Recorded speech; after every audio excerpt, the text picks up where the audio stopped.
জাতিকে অন্ধকারে রাখার কোনো সুযোগ নাই। যারা শহীদ হয়েছে, যারা যুদ্ধ করেছিল, পঙ্গু হয়েছে, আমরা তাদের উত্তরসূরি। তারা যে উদ্দেশ্যে জীবন দিয়েছে, সেই উদ্দেশ্য সফল না হওয়া পর্যন্ত আমাদের সংগ্রাম চলবে ইনশাআল্লাহ। বৈষম্যহীন বাংলাদেশ করতে হবে, সুষম বন্টন করতে হবে। সরকার বিরোধী দলের জনগণকে, সংসদ সদস্যকে এক চোখে দেখতে হবে। বিমাতা সুলভ কোনো আচরণ করা যাবে না। বিমাতা সুলভ আচরণের জন্য জুলাই বিপ্লবে তারা রক্ত দেয়নি, জীবন দেয়নি। তাদের রক্তের পরে দাঁড়িয়ে কিন্তু আজকে আমরা কথা বলছি।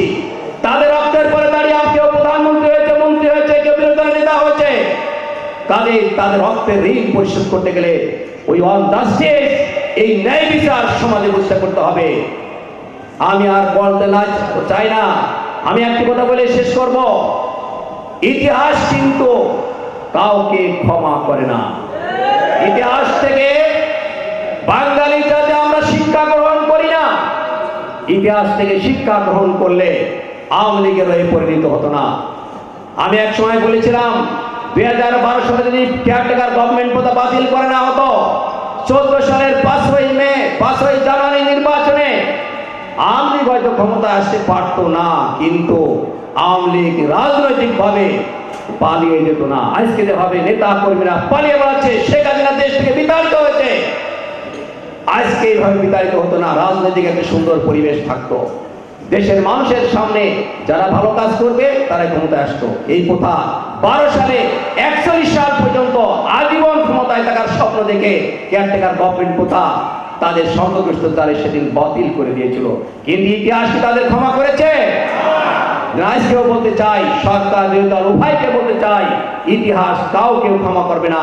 কাজেই এই জুলাই দ্বিতীয় বার্ষিকী পালন করছি, সাংস্কৃতিক অনুষ্ঠান আছে, অনেক ডকুমেন্টারি দেখানো হচ্ছে, ফেসবুকে নিয়মিত জুলাই বিপ্লবের প্রতিটা দিনের ছবি আসছে, যেখানে শহীদদেরকে থানা কম্পাউন্ডে নিয়ে লাশ পুড়িয়ে দেওয়া হলো, যেখানে লাশকে ট্রাক থেকে নিক্ষেপ করা হলো।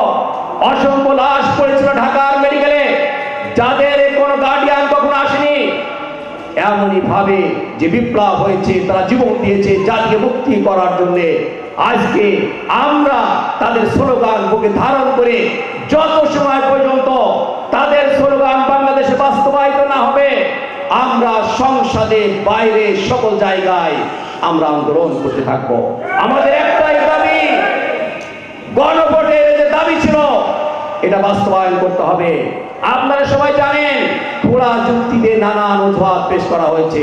বাংলাদেশে ত্রিপুরা গণভোট হয়নি। 1978 সালে প্রেসিডেন্ট জিয়াউর রহমান গণভোট দিয়েছিলেন, 85 সালে প্রেসিডেন্ট এরশাদ গণভোট দিয়েছিলেন, ঠিক প্রেসিডেন্টের অর্ডিন্যান্সে এই গণভোট হয়েছে। কাজে পুরা যুক্তি দেখে জাতিকে অন্ধকারে রাখার কোনো সুযোগ নাই। আজকে আসুন, আমরা যারা এখানে আছি, যারা শহীদ হয়েছে, যারা যুদ্ধ করেছিল, পঙ্গু হয়েছে, আমরা তাদের উত্তরসূরি। তারা যে উদ্দেশ্যে জীবন দিয়েছে, সেই উদ্দেশ্য সফল না হওয়া পর্যন্ত আমাদের সংগ্রাম চলবে ইনশাআল্লাহ। গণভোটের দাবি, গণরায় 71% মানুষ ভোট দিয়েছে, এটা বাস্তবায়ন না হওয়া পর্যন্ত আমাদের লড়াই চলতে থাকবে ইনশাআল্লাহ। আসুন আমরা সবাই মিলে জুলাই যোদ্ধাদের স্লোগান বাস্তবায়নের জন্য আমরা আমৃত্যু সংগ্রাম চালিয়ে যাবো ইনশাআল্লাহ। সবাইকে ধন্যবাদ। আসসালামু আলাইকুম ওয়া রাহমাতুল্লাহ।